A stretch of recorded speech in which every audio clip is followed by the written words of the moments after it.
Hello বন্ধুরা, কেমন আছো?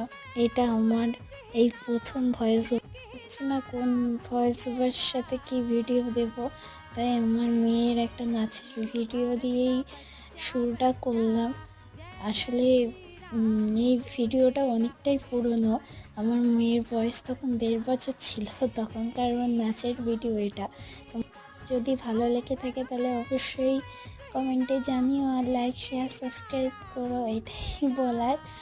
আর আমি কখনো এইভাবে ভিডিও বানাইনি। যদি ভালো লাগে তাহলে ডেলি ব্লগ ভিডিও বানাবো, যাতে তোমাদের ভালোবাসা পাই। আমারও ইচ্ছে করে ভিডিও বানাতে, কিন্তু ভয় পাই। যাই হোক, এটাই বলার। আর যদি ভালো লেগে থাকে তাহলে অবশ্যই লাইক করো, আর কমেন্টে অবশ্যই জানিও আমার মেয়ের নাচ কেমন লাগলো।